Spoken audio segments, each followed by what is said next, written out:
Hello friends, Radhe Radhe. Welcome to my channel house Gupshup vibes में आपका हार्दिक स्वागत है।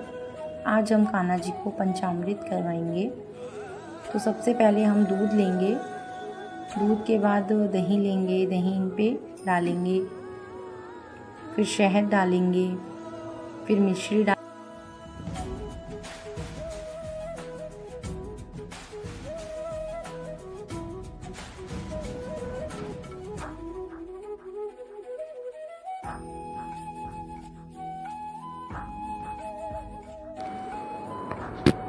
जय श्री गणेश महाराज की जय, गौरीपति गणेश महाराज की जय, गजानन श्री गणेश महाराज की जय। आज हम सत्यनारायण की कथा करने जा रहे हैं। श्री सत्यनारायण व्रत कथा।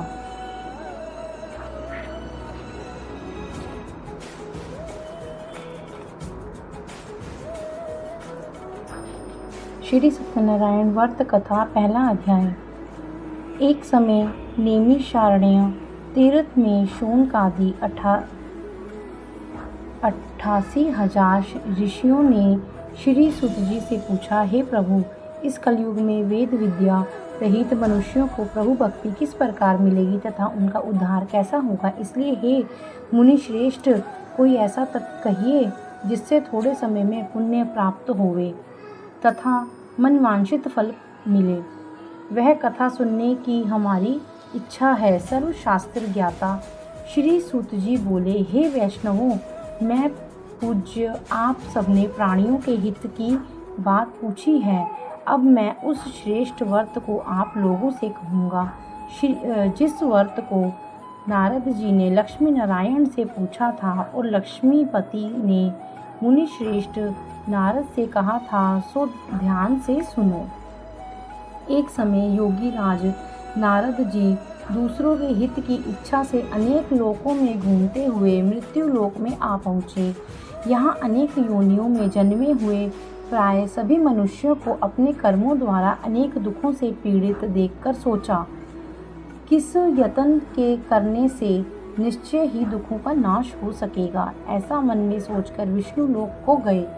वहाँ श्वेत वर्ण और 4 भुजाओं वाले देवों के ईश नारायण का, जिनके हाथों में शंख चक्र गदा और पद्म थे तथा वरमाला पहने हुए थे, देखकर स्तुति करने लगे। हे भगवान, आप अत्यंत शक्ति से संपन्न हैं।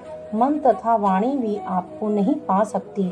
आपका आदि मध्य अंत नहीं है। निर्गुण स्वरूप सृष्टि के कारण भूत व भक्तों के दुखों को नष्ट करने वाले हो। आपको मेरा नमस्कार है। नारद जी से इस प्रकार की स्तुति सुनकर विष्णु भगवान बोले कि हे मुनि श्रेष्ठ, आपके मन में क्या है? आपका किस काम के लिए आगमन हुआ है? निसंकोच कहो। तब नारद मुनि बोले, मृत्यु लोक में सब मनुष्य जो अनेक योनियों में पैदा हुए हैं, अपने 2 कर्मों के द्वारा अनेक प्रकार के दुखों से दुखी हो रहे हैं। हे नाथ, मुझ पर दया रखते हो तो बतलाइए कि उन मनुष्यों के सब दुख थोड़े से ही प्रयत्न से कैसे दूर हो सकते हैं। श्री भगवान जी बोले, हे नारद, मनुष्यों की भलाई के लिए तुमने बहुत अच्छी बात पूछी है। जिस काम के करने से मनुष्य मुँह से छूट जाता है, वह मैं कहता हूँ, सुनो। बहुत पुण्य देने वाला स्वर्ग तथा मृत्यु लोक दोनों में दुर्लभ एक उत्तम व्रत है। आज मैं प्रेमवश होकर तुमसे कहता हूँ, सत्यनारायण का यह व्रत अच्छी तरह विधि पूर्वक करके मनुष्य तुरंत ही यहाँ सुख भोग कर मरने पर मोक्ष को प्राप्त होता है। श्री भगवान के वचन सुनकर नारद मुनि बोले कि उस व्रत का फल क्या है, क्या विधान है और किसने यह व्रत किया है और किस दिन यह व्रत करना चाहिए, विस्तार से कहो। भगवान बोले, दुख शोक आदि को दूर करने वाला, धन धान्य को बढ़ाने वाला, सौभाग्य तथा संतान को देने वाला यह व्रत सब स्थानों पर विजय करने वाला है। भक्ति और श्रद्धा के साथ किसी भी दिन मनुष्य श्री सत्यनारायण की शाम के समय ब्राह्मणों और बंधुओं के साथ धर्म परायण होकर पूजा करें। भक्ति भाव से नवैग, केले का फल, घी, दूध, और गेहूं का चूर्ण सवाया लेवें। गेहूं के अभाव में साढ़ी का चूर्ण, शक्कर तथा गुड़ लें और सब भक्षण योग्य पदार्थ जमा करा के भगवान के अर्पण कर देवे तथा बंधुओं सहित ब्राह्मणों को भोजन करावे। पश्चात स्वयं भोजन करें। नृत्य गीत आदि का आचरण कर सत्यनारायण भगवान का स्मरण करता हुआ समय व्यतीत करे। इस तरह व्रत करने पर मनुष्यों की इच्छा निश्चय पूरी होती है। विशेषकर कली काल में भूमि पर यही मोक्ष का सरल उपाय है। सूत जी बोले, हे ऋषियों, जिसने पहले समय में इस व्रत को किया है उसका इतिहास कहता हूँ, ध्यान से सुनो। सुंदर काशीपुरी नगरी में एक अत्यंत निर्धन ब्राह्मण रहता था। वह भूख और प्यास से बेचैन हुआ नित्य पृथ्वी पर घूमता था। ब्राह्मणों से प्रेम करने वाले भगवान ने ब्राह्मण को दुखी देखकर बूढ़े ब्राह्मण का रूप धर उसके पास जा आदर के साथ पूछा, हे विप्र, नित्य दुखी हुआ पृथ्वी पर क्यों घूमता है? हे श्रेष्ठ ब्राह्मण, यह सब मुझसे कहो, मैं सुनना चाहता हूँ। ब्राह्मण बोला, मैं निर्धन ब्राह्मण हूँ, भिक्षा के लिए पृथ्वी पर फिरता हूँ। हे भगवान, यदि आप इसका उपाय जानते हैं तो कृपा कर कहो। वृद्ध ब्राह्मण बोला कि सत्यनारायण भगवान मनवांछित फल देने वाले हैं, इसलिए हे ब्राह्मण, तू उनका पूजन कर, जिसके करने से मनुष्य सब दुखों से मुक्त होता है। ब्राह्मण को व्रत का सारा विधान बतलाकर बूढ़े ब्राह्मण का रूप धारण करने वाले सत्यनारायण भगवान अंतर्ध्यान हो गए। जिस व्रत को वृद्ध ब्राह्मण ने बतलाया है मैं उसको करूँगा। यह निश्चय करने पर उसे रात में नींद भी नहीं आई। वह सवेरे उठ सत्यनारायण के व्रत का निश्चय कर भिक्षा के लिए चला। उस दिन उसको भिक्षा में बहुत धन मिला, जिससे बहुत बंधु बांधवों के साथ उसने सत्यनारायण का व्रत किया। इसके करने से वह ब्राह्मण सब दुखों से छूटकर अनेक प्रकार की संपत्तियों से युक्त हुआ। उस समय से वह ब्राह्मण हर मास व्रत करने लगा। इस तरह सत्यनारायण भगवान के व्रत को जो करेगा वह सब पापों से छूटकर मोक्ष को प्राप्त होगा। आगे जो पृथ्वी पर सत्यनारायण का व्रत करेगा वह मनुष्य सब दुखों से छूट जाएगा। इस तरह नारद जी ने नारायण का कहा हुआ यह व्रत मैंने तुमसे कहा। हे विप्रो, मैं अब और क्या कहूँ? ऋषि बोले, हे मुनीश्वर, संसार में इस ब्राह्मण से सुनकर किस किस ने इस व्रत को किया, हम वह सब सुनना चाहते हैं। इसके लिए हमारे मन में श्रद्धा है। सूत जी बोले, हे मुनियों, जिस ने इस व्रत को किया है वह सब सुनो। एक समय एक ब्राह्मण धन और ऐश्वर्य के अनुसार बंधु बांधवों के साथ व्रत करने को तैयार हुआ। उसी समय एक लकड़ी बेचने वाला बूढ़ा आदमी आया और बाहर लकड़ियों को रखकर ब्राह्मण के मकान में गया। प्यास से दुखी लकड़हारा उनको व्रत करते देखकर ब्राह्मण को नमस्कार कर कहने लगा कि आप यह क्या कह रहे हैं और इसके करने से क्या फल मिलता है? कृपा करके मुझे कहो। ब्राह्मण ने कहा, सब मनोकामनाओं को पूरा करने वाला यह सत्यनारायण भगवान का व्रत है। इसकी ही कृपा से मेरे यहाँ धन धान्य आदि की वृद्धि हुई है। ब्राह्मण से इस व्रत के बारे में जानकर लकड़हारा बहुत प्रसन्न हुआ। चरणामृत ले और खाने के बाद अपने घर को गया। लकड़हारे ने अपने मन में इस प्रकार का संकल्प किया कि आज शाम के में लकड़ी बेचने से जो धन मिलेगा उसी से सत्यनारायण देव का उत्तम व्रत करूँगा। यह मन में विचार कर वह बूढ़ा आदमी लकड़ियाँ अपने सिर पर रखकर जिस नगर में धनवान लोग रहते थे वह ऐसे नगर में गया। उस रोज वहाँ पर उसे उन लकड़ियों का दाम पहले दिनों से चौगुना मिला। तब वह बूढ़ा लकड़हारा दाम ले और अति प्रसन्न होकर पके केले की फली, शक्कर, घी, दुग्ध, दही और गेहूं का चूर्ण इत्यादि सत्यनारायण भगवान के व्रत की कुल सामग्रियों को लेकर अपने घर गया। फिर उसने अपने भाइयों को बुलाकर विधि के साथ भगवान जी का पूजन और व्रत किया। उस व्रत के प्रभाव से वह बूढ़ा लकड़हारा धन पुत्र आदि से युक्त हुआ और संसार के समस्त सुख भोगकर वैकुंठ को चला गया। तीसरा अध्याय। सूत जी बोले, हे श्रेष्ठ मुनियों, अब आगे की कथा कहता हूँ, सुनो। पहले समय में उल्कामुख नाम का एक बुद्धिमान राजा था। वह सत्यवक्ता और जितेंद्रिय था। प्रतिदिन देव स्थानों पर जाता तथा गरीबों को धन देकर उनके कष्ट दूर करता था। उसकी पत्नी कमल के समान मुख वाली और सती साध्वी थी। भद्रशिला नदी के तट पर उन दोनों ने श्री सत्यनारायण का व्रत किया। उस समय वहाँ एक साधु वैश्य आया। उसके पास व्यापार के लिए बहुत सा धन था। वह नाव को किनारे पर ठहराकर राजा के पास आ गया और राजा के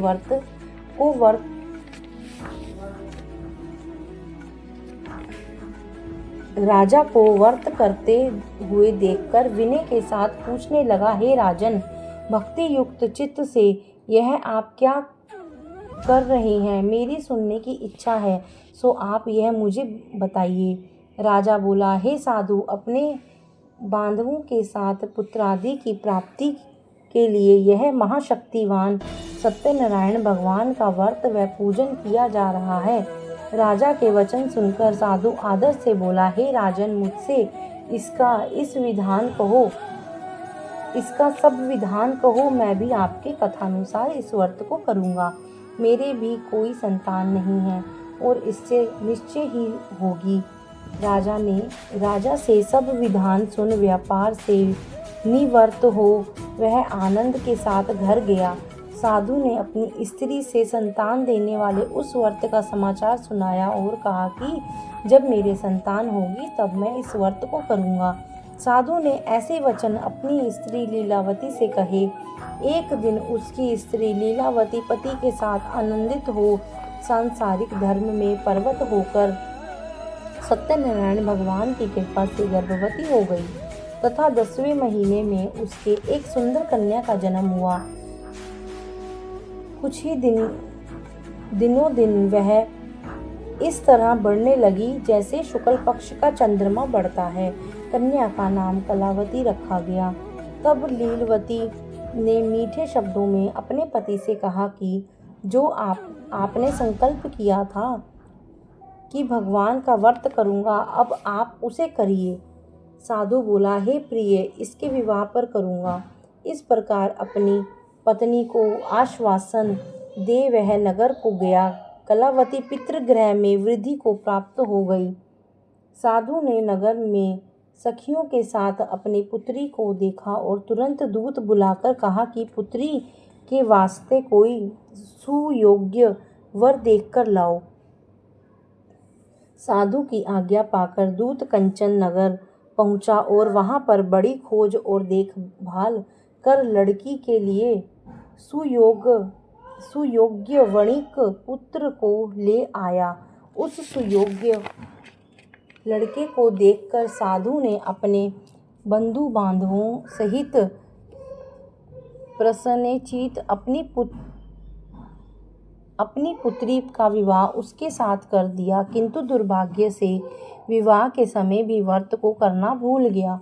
तब श्री भगवान क्रोधित हो गए और श्राप दिया कि तुम्हें दारुण दुख प्राप्त होगा। अपने कार्य के कुशल साधु बनिया जामाता सहित समुद्र के समीप स्थित रतनपुर नगर में गया और वहां दोनों ससुर जमाई चंद्रकेतु राजा के उस नगर में व्यापार करने लगे। एक रोज भगवान सत्यनारायण की माया से प्रेरित कोई चोर राजा का धन चुराकर भागा जा रहा था, किंतु राजा के दूतों को आता देखकर चोर ने घबराकर भागते हुए राजा के धन को वहीं चुपचाप रख दिया जहां वो ससुर जमाई ठहरे हुए थे। जब दूतों ने उस साधु वैश्य के पास राजा के धन को रखा देखा तो वे दोनों को बांधकर ले गए और प्रसन्नता से दौड़ते हुए राजा के समीप जाकर बोले, यह 2 चोर हम पकड़ कर लाए हैं, देखकर आज्ञा दें। तब राजा ने आज्ञा से उनको कठिन कारावास में डाल दिया और उनका सब धन छीन लिया। सत्यनारायण भगवान के श्राप द्वारा उनकी पत्नी भी घर पर बहुत दुखी हुई और घर पर जो धन रखा था चोर चुरा कर ले गए। शारीरिक व मानसिक पीड़ा तथा भूख प्यास से अति दुखित हो अन्न की चिंता में कलावती एक ब्राह्मण के घर गई। वहां उसने सत्यनारायण भगवान का व्रत होते देखा। फिर कथा सुनी तथा प्रसाद ग्रहण कर रात को घर आई। माता ने कलावती से कहा, हे पुत्री, अब तब कहाँ रही, वह तेरे मन में क्या है? कलावती बोली, हे माता, मैंने एक ब्राह्मण के घर श्री सत्यनारायण भगवान का व्रत देखा है। कन्या के वचन सुन कर लीलावती भगवान के पूजन की तैयारी करने लगी। लीलावती ने परिवार और बंधुओं सहित श्री सत्यनारायण भगवान का पूजन किया और वर मांगा कि मेरे पति और दामाद शीघ्र आ जावें। साथ ही प्रार्थना की कि हम सबका अपराध क्षमा करो। सत्यनारायण भगवान इस व्रत से संतुष्ट हो गए और राजा चंद्रकेतु को सपन में दर्शन देकर कहा, हे राजन, दोनों वैश्यों को प्रातः ही छोड़ दो और उनका सब धन जो तुमने ग्रहण किया है दे दो, नहीं तो मैं तेरा धन, राज्य, पुत्रादि सब नष्ट कर दूंगा। राजा ने ऐसे वचन कहकर भगवान अंतर ध्यान हो गए। प्रातःकाल राजा चंद्रकेतु ने सभा में अपना स्वप्न सुनाया। फिर दोनों वणिक पुत्रों को कैद से मुक्त कर सभा में बुलाया। दोनों ने आते ही राजा को नमस्कार किया। राजा मीठे वचनों से बोला, हे महानुभावों, भावीवश आप लोगों को ऐसा कठिन दुख प्राप्त हुआ है, अब आपको कोई भय नहीं।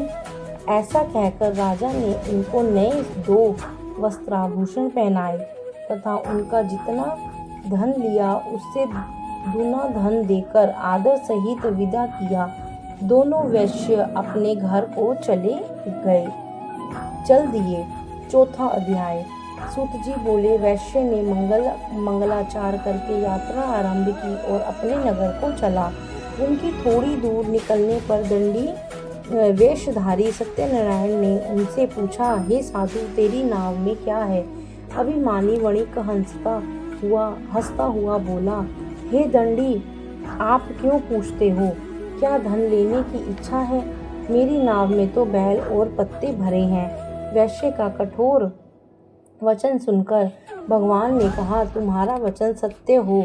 दंडी ऐसा कहकर वहां से दूर चले गए और कुछ दूर जाकर समुद्र के किनारे बैठ गए। दंडी ने जाने पर वैश्य ने नित्य क्रिया के बाद नाव को ऊंची उठी देखकर अचंभा किया तथा नाव में बेल पत्ते आदि देखकर मुश्रित हो जमीन पर गिर पड़ा। फिर मूर्छा खुलने पर अत्यंत शोक प्रकट करने लगा। तब उसका दामाद बोला कि आप शोक ना करें, यह दंडी का श्राप है, अतः उनकी शरण में चलना चाहिए, तभी हमारी मनोकामना पूरी होगी। दामाद के वचन सुन वह दंडी के पास पहुंचा और अत्यंत भक्ति भाव से नमस्कार करके बोला, मैंने जो आपसे असत्य वचन कहे थे उनको क्षमा करो। ऐसा कहकर महान शोकातुर हो रोने लगा। तब दंडी भगवान बोले, हे वणिक पुत्र, मेरी आज्ञा से बार बार तुम्हें दुख प्राप्त हुआ है। तू मेरी पूजा से विमुख हुआ। साधु बोला, हे भगवान, आपकी माया से मोहित ब्रह्मा आदि भी आपके रूप को नहीं जानते, तब मैं अज्ञानी कैसे जान सकता हूँ? आप प्रसन्न होइए, मैं सामर्थ्य के अनुसार आपकी पूजा करूँगा। मेरी रक्षा करो और पहले के समान नौका में धन भर दो। उसके भक्ति युक्त वचन सुनकर भगवान प्रसन्न हो उसकी इच्छा अनुसार वर देकर अंतर्ध्यान हो गए। तब उन्होंने नाव पर आकर देखा कि नाव धन से परिपूर्ण है। फिर वह भगवान सत्यनारायण का पूजन कर साथियों सहित अपने नगर को चला। जब अपने नगर में के निकट पहुंचा तब दूत को घर भेजा। दूत ने साधु के घर जा उसकी स्त्री को नमस्कार कर कहा कि साधु अपने दामाद सहित इस नगर के समीप आ गए हैं। ऐसा वचन सुन साधु की स्त्री ने बड़े हर्ष के साथ सत्यदेव का पूजन कर पुत्री से कहा, मैं अपने पति के दर्शन को जाती हूँ, तू कार्य पूर्ण कर शीघ्र आ। माता के ऐसे वचन सुनकर कलावती प्रसाद छोड़कर पति के पास गई। प्रसाद की अवज्ञा के कारण सत्यदेव ने रुष्ट हो उसके पति को नाव सहित पानी में डुबो दिया। कलावती अपने पति को ना देखकर रोती हुई जमीन पर गिर गई। इस तरह नौका को डूबा हुआ तथा कन्या को रोते देख साधु दुखित हो बोला, हे प्रभु, मुझसे या मेरे परिवार से जो भूल हुई है उसे क्षमा करो। उसके दिन वचन सुनकर सत्यदेव प्रसन्न हो गए और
राधे राधे फ्रेंड्स, मेरे चैनल पर कमेंट कीजिए, लाइक कीजिए, शेयर कीजिए एंड सब्सक्राइब कीजिए।